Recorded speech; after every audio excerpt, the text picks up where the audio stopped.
Tere, mina olen Ingrid Maadver ja näitan teile täna, kuidas Microsoft Wordis voldikut kujundada.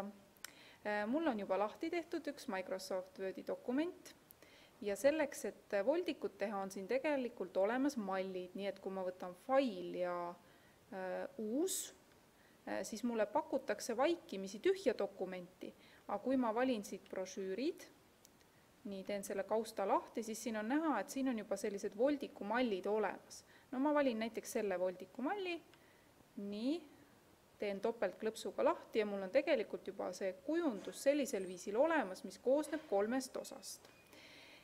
Nüüd, kuidas neid asju siin siis muuta? Siin teksti muutmiseks ma lihtsalt klõpsan, siin on tekstiväljad paika pandud, kirjutan siia näiteks voldik. Nii.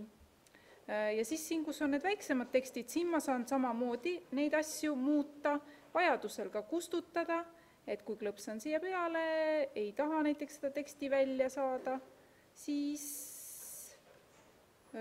kustutan delete klahviga selle ära.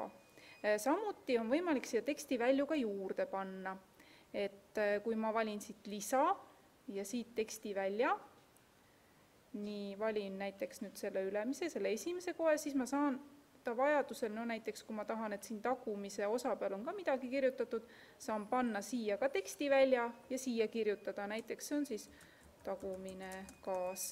Ja nüüd, kui ma kusagil mujal klõpsan, siis ma näen, et vaikimisi on siin teksti väljal raam ümber, selle ma saan ära viia siit, vaatan teksti välja riistad vorming, kujundi kontuur ja valin kontuurita ja nüüd ei ole mul siin mitte midagi.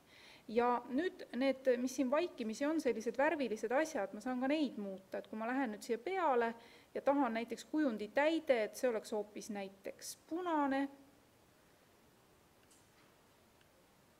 siis ma saan valida selleks, nii proovime seda kujundi täide ja punane, siis ma saan valida sellega, et see on punane. Või siis kujundi täide, näiteks tahan nüüd ka, et oleks selline astmik, näiteks siis selline hoopis.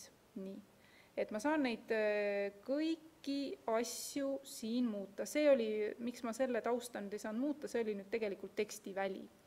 Nii. Ja nüüd vaatame, kuidas pilte lisada. Klõpsan lisa, võin otsida siit kas siis lõikepiltidest mingisuguse pildi, tahan panna mingi lehekese, klõpsan selle peal, teen pildi vajadusel väiksemaks. Kui ma nüüd seda lohistama hakkan, siis ma kohe teda lohistada ei saa. Aga kui ma nüüd valin jälle siit ülevalt, mul on pildi riistad ja valin siit murra tekstiridu, panen näiteks tihedalt, siis nüüd on mul võimalik seda pilti nihutada sinna, siis kuhu ma tahan. Et näiteks tahan nüüd selle peale siin panna. Nii, praegu ta nüüd läks alla, siis panen sellele too teksti ette, ja nüüd toodi mul see pilt siis kõige ette. Ja samamoodi on võimalik siia lisada siis ka pilte näiteks, mis on mul kusagil arvutis, et näiteks mul on siin downloads, kaagi logo, klõpsan lisa ja ma saan siis selle pildi tuua täpselt sinna, kuhu ma tahan, aga jällegi, et see nihutamise koha pealt, et ma pean valima siis siit murra teksti ridu tihedalt ja siis saan seda tõsta siis sinna, kuhu tahan. Ja muidugi kõik mittevajalikud tekstid tuleb ära kustutada, vajadusel muuta, lisada oma tekstid ja nii lihtne see kõik ongi.